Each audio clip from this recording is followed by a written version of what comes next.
Now, our initial flip simulation is looking pretty cool, but we're just simulating a fixed amount of liquid that's being initialized in this river, when we really need some constant inflow and outflow to regulate the amount of water in the system and to just keep things flowing along.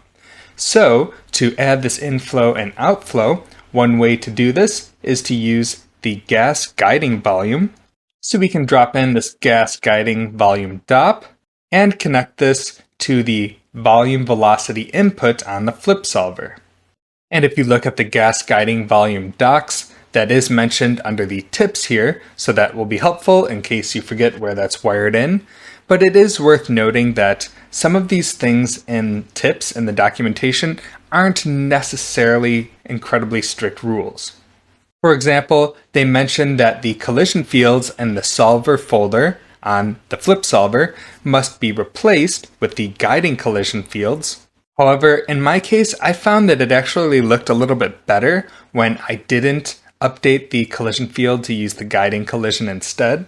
So when the docs offer tips, it is a good idea to consider those. They are suggested tips for a reason, but Houdini is a powerful program that we can bend to our will, so feel free to deviate from the strict standard way of doing things when it suits your purpose. Now, looking at the gas guiding volume parameters, there are a few different inputs that we can set up in SOPs. First, we're going to set up this guiding surface. And honestly, this gas guiding volume DOP is a bit confusing to work with. It's not necessarily obvious that this is what we're going to use to source some new particles into the simulation. So essentially what this will be is this will be a volume plug at each end of the river that we're going to fill with points, and then we're also going to have a matching velocity plug. And both of these plugs at either end of the river will help to enforce that inflow-outflow and the motion at both ends. So back up at the SOP level here, we're going to use the source volume that came out of our flip source. We haven't used this volume yet, but this will be helpful to set up those plugs at either end of our river. However, to help define those plug areas, we're going to use the area of interest geometry. And if you take a look at that, we can just grab these extruded sides and use those regions to help define where the plugs are going to be. So we can combine some wires across our network to merge those things together, but I'm just going to do an object merge down here just to keep things a little bit cleaner. Sometimes I like object merging instead of just stretching wires across my network view. So in this object merge, I'll point this to ... /area of interest and display that. And then in order to isolate the sides of this riverbed extrusion, we can use the extrude side group. And that extrude side group can come from the poly-extrude process, but we actually haven't added that yet. So let's go back to this poly-extrusion that created those extra extensions there. And on this poly-extrude, scroll down to the output groups here and turn on extrude side. So now just those extended areas are included in this extrude side group, and then we can isolate that down here where we're building our little volume plugs. So we'll drop in a blast SOP, display that, and select the extrude side group, and then flip this to delete non-selected. And now that we have these side pieces isolated at both the front and the end of our river, we can do an extra extrusion on this to build a volume from it. So I'm going to use an extrude volume for this, display that, and set the depth to 10. So now this extrude volume is extruding these things upwards, and then we can build a VDB volume from this. So drop in a VDB from polygons, and display this, and we're starting to build up lots of different VDBs in our setup here, and it's good to have some unified control over the resolution of these. So if we go to our flip source, we're already using this particle separation to control the matching parameter in the sim, and similarly, we can use the voxel size here to control all of the voxel sizes in our overall flip setup. So let's copy this voxel size from the flip source, and then go down to our VDB from polygons for these plugs, and let's paste the relative reference in there. And while we're at it, we could go ahead and replace some of the other voxel size references. For example, where we're building the river source here, I'll just display the cast result so we don't have to recook this other stuff. So on all of the VDB from Polygon nodes that are setting up that flip source, I'll paste a relative reference in there as well. And currently this isn't going to change anything, so I'm not going to worry about rerunning this or recaching it, because our flip source is set to a voxel size of 0.1, which is what all of these other VDB from polygons are already using. So our existing cache is just fine and doesn't need to be rerun. But I'm going to paste in these relative references anyway, just in case we want to uniformly upres everything later. So paste the relative reference in here for that rock SDF, relative reference there for the riverbed SDF, and a relative reference here for that water height SDF. So now all three of these VDBs will be generated at the same resolution, controlled by our flip source. The resolution for the plugs at the end of the river are going to use the same resolution as well. And then we can also add this to our collision geometry as well. So if we go to our collider setup and this collision source node here, I'll paste the voxel size reference in there as well. So with all of these relative references sorted, let's get back to setting up our boundary volumes. So we have this plug set up at either end of the river, but we don't want this surface to be just a big tall block like this. We want this to kind of match what the actual surface level of the river is. So let's combine this with the source volume that's coming from our original flip source. So I'll drop in a VDB combine, connect the big block plugs to that, and our source volume from the flip source to it as well. Display that, and set the operation to SDF intersection. And the order in this VDB combine doesn't really make much difference. If we reverse that, it doesn't change our output at all. And then we can drop a null after this to reference this in our flip setup. And I'll call this null boundary surface. And now that we've created these boundary surface plugs, let's go ahead and add those to the DOPNet. So we can rewind our sim, and then under guiding surface, let's bring up our selector, and then select that boundary surface null. And these won't show up by default. Let's zoom in on the source portion of the river here. So you don't really see any representation of that guiding surface that we've just added. You can visually display that by turning on this visualize guiding surface option here, which is actually still not showing up. But if you step forward one frame, then this surface will show up. It just doesn't display on the start frame there because this hasn't evaluated yet. However, it's not enough to just add this guiding volume and plug the surface in there. Let's flipbook some initial frames to see what this looks like at this point. Although for this flipbook, I want to turn this visualize guiding surface off. I just turn that on to display that this is actually working. But ultimately, I want to be able to see those particles in that area in our flipbook. So turning that visualization back off, now we can run our flipbook frames. And we don't need to flipbook very many frames to see that this isn't working yet to add any inflow into the simulation. So it's not just enough to add that gas guiding DOP, because we're not really getting any flow being added there. So in order to source new particles there, we need to go to the flip solver, and then under volume motion and the solver tab, scroll down to the bottom, and there are some parameters that are currently empty for guiding fields. And this is one of those things that is a bit tricky, and I don't think this is very well documented. But for the source surface, you can type in guiding surface, which is the name of the field created by this gas guiding volume. So when we add this guiding surface, this DOPNet is immediately refreshing this current frame, and you can see this is now filling that area with particles. So now let's go back and rerun some more flipbook frames. And after resimulating with that guiding surface added, you can see that we're getting some particles being sourced at this start plug of the river here, but these are just static particles. It's not really seeding any velocity into the simulation, so we want this to cause some proper inflow with some velocity, so we need to add a guiding velocity layer to this. So back on the gas guiding volume, you can see there's this guiding velocity parameter here, and we can build this up in SOPs based on our source particles, because these source particles already have some velocity applied. So let's isolate the particles that line up with these plugs at the ends of the river. So I'll drop in a group SOP, connect this to the source particles, and then I'll group this based on these big block volumes that we set up for those plugs. So I'll connect that to the second input of this group here. And the group type is going to be points. Group name will be boundary. Turn off the base group, turn on bounding regions, and enable the bounding object. So if you display that, you can see this is just grouping the particles that lie in that plug region there.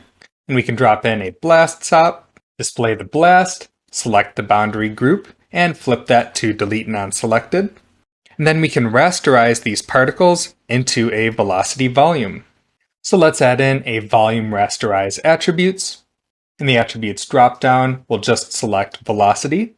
And for the voxel size, let's once again reference that from our flip source here, copy that voxel size parameter, and add that in the volume rasterize attributes here, paste the relative reference in there, and display that velocity. So this doesn't look like much of anything in the viewport. If you change your display to smooth wire shaded, then you'll at least be able to see the bounds of that volume that we've created. And even though we can't see anything in the viewport here, we do still have our correct velocities in there.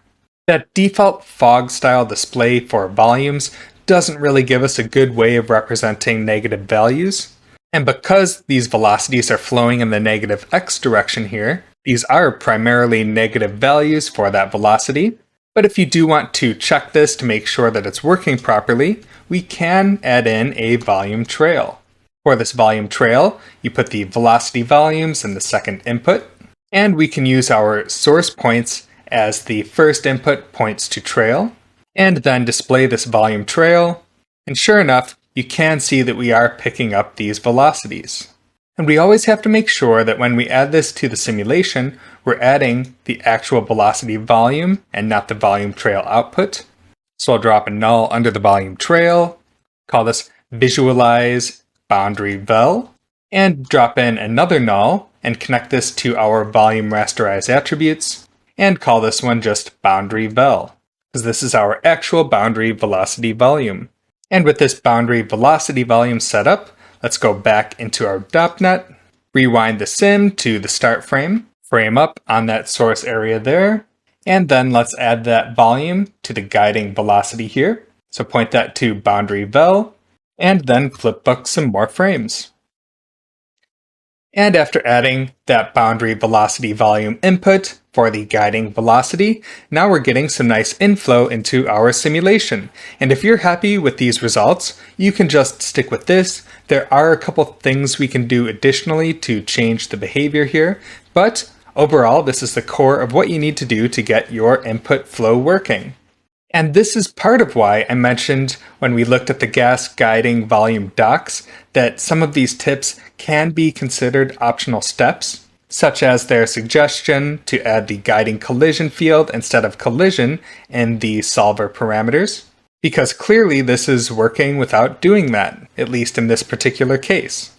We can take a look at what this looks like if you go to the flip solver, and we're under the volume motion tab and the solver tab. We can update all of these collision fields to use the guiding version. And this is another one of those things that I don't believe is really documented, but you can update these field names, and we'll set collision surface to guiding collision, collision weights to guiding weights, and collision velocity to guiding vel. And rewind our sim and do a fresh flipbook for comparison. And now after updating our collision field settings to use the guiding fields, this is actually completely breaking our simulation. And there is one possible thing that I can think of off the top of my head that could be causing this, and that's on this gas guiding volume. We're using some different collision settings here than we are in the flip solver collision settings on this tab here. So the flip solver is defaulting to voxel face area collision, which is what we're sticking with for the sim. The gas guiding volume is defaulting to collision supersampling. So I'm going to change this to voxel face area to match what we have on the other flip solver collision settings, and then rerun this. Now, after changing that volume fraction method to voxel face area to match what we had on the flip solver node's collision settings there, now our simulation isn't completely breaking like it was a moment ago. I'm still not liking these results quite as much as I was liking the results before we added the guiding collision fields to the simulation, but this goes to show that there are a few different ways that you can wire this up, and you can play around with some of these different options to see what you prefer in your case. So let's go back to our flip solver, back on the solver tab, and then going back down to collision fields for a solver. I'm going to control click each of these to set them back to their defaults. And on the gas guiding volume, I don't think it matters what we set this volume fraction method to when we're not using those collision fields from our guiding version here. But I'll just leave this set as it is to voxel face area. And now there's another option we should take a look at as well. That's the stick on guiding surface here. So essentially what this will do is this will try to match the fluid's behavior to what the guiding fluid plugs on each end are doing. And I'm going to turn the stick scale up to 1 so that we get full influence from that guiding velocity as a starting point. And I'll crank the stick bias up to 1 as well so that this more quickly matches those velocities. And then rewind the sim and do another flipbook. Now, after adding that stick on guide option with a high amount of stick, our simulation is looking quite cool. It is adding a bit of turbulent behavior at the seam area where the extension and guide volumes meet the main simulation, but that's not really a problem since we're going to be chopping off these extension areas anyway when we mesh the simulation. And this extra little bit of turbulent behavior at that seam area might actually be making our simulation look a little bit nicer by adding some visual interest where that sourcing is happening. So overall, I'm quite happy with how this looks, and we're just about done with our boundary guide setup, but we can also take a look at adding some sink volumes to this.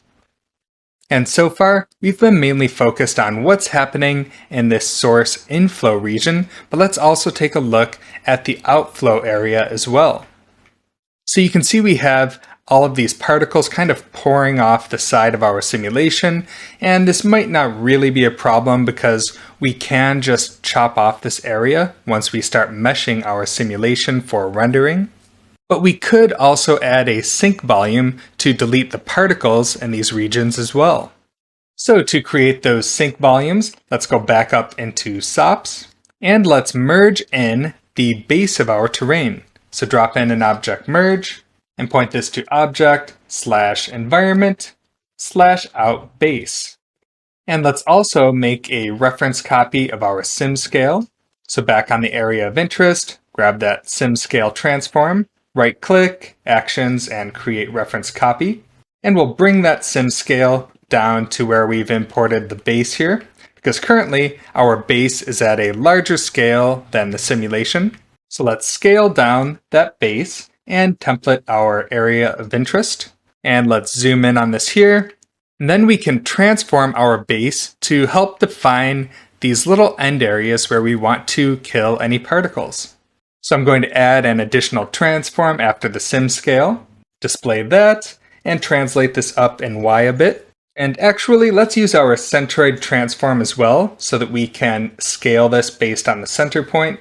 So bump that back up in Y again, and then add a bit of uniform scale to determine where we want to start killing these particles. So if we zoom in on this end area here, I'm going to go with a very slight scale of 1.02, just so that this base is slightly expanded beyond these little extensions here. Then we can poly extrude this base out to give it some thickness. And on this poly extrude, I'm just going to use a standard distance extrusion. So display that poly extrude and scroll down to enable the output back. and then increase the distance a bit so that we don't have any of this extended area sticking out past the base. So this is safely containing this bit of the extension there. This will kill any particles that flow into this region. And this sink volume needs to be an actual volume, so let's create a VDB from this. So drop in a VDB from polygons. As we saw before, we're going to copy that relative reference for the voxel size from our flip source. So copy that parameter and paste the relative reference in the VDB from polygons here. So this is creating a VDB for this entire base region, which is a bit unnecessary and wasteful. It might not be an explicit problem to include this whole thing, but we can trim this down a bit. So let's use the actual bounding box of the simulation to trim down this VDB here. So I'll add another object merge, point this to ... /bound, just so that we can avoid stretching wires all the way across our network and making it really messy. And then display this bound. You could potentially scale it up slightly. That extra scale is probably unnecessary, but I like adding that just to be safe. And then let's add another VDB from polygons, and just so we don't have to keep grabbing that relative reference, I'm just going to copy one of these VDB from polygons that already has the voxel size relative reference pasted in. So I'll copy that over, attach that to our scaled up bound. So we now have an SDF from that. And then we can add a VDB combine to create the SDF intersection between the bounds and this expanded base here. So VDB combine, add both of those SDFs to it, display that, and set the operation to SDF intersection. So now we have these nice sink volumes on either side of our river that will kill any particles that try to flow too far into these extension areas. So let's add a null underneath this, and I'll call this one boundary sink. And just to keep everything nice and organized, I'm going to group all of our boundary stuff together inside its own netbox. So I'll select the setups for the boundary surface and boundary velocity and boundary sink, create a box around those, and call this boundary volumes. And now let's go ahead and add the sink to our DOPNet. So inside the DOPNet, go to the gas guiding volume here, point the guiding sink parameter to boundary sink, and then we also need to update this on the flip solver underneath the volume motion and solver tabs. Down at the bottom under guiding fields, we need to point this to guiding sink. So now let's frame up the outflow end of our river and then run a new flipbook to see how that sink is working. And reviewing our new flipbook with the guiding sink added to kill those particles that would be flowing off the end, it looks like everything's working correctly. We don't have those particles flowing over the edge anymore, so this looks all good, and the overall behavior of the river is looking quite nice and promising as well. And now let's frame up a full view of this river here so that we can take a look at the overall behavior across the entire length of the shot. So let's flipbook the entire range and see what that looks like. And now after simulating the entire shot length, this is looking pretty cool. However, this simulation really dies down quite a bit after the initial velocity push, and this inflow and outflow is really helping us a lot, but it's not really enough to maintain a consistent current throughout this entire river. If the river was a bit shorter, then perhaps this inflow and outflow would be enough to really keep that current flowing across the entire length of the river. But since this is a longer river with some twists and turns to it, next we're going to look at applying some extra force to really keep this current maintained throughout the entire length of the shot and across the entire length of the river.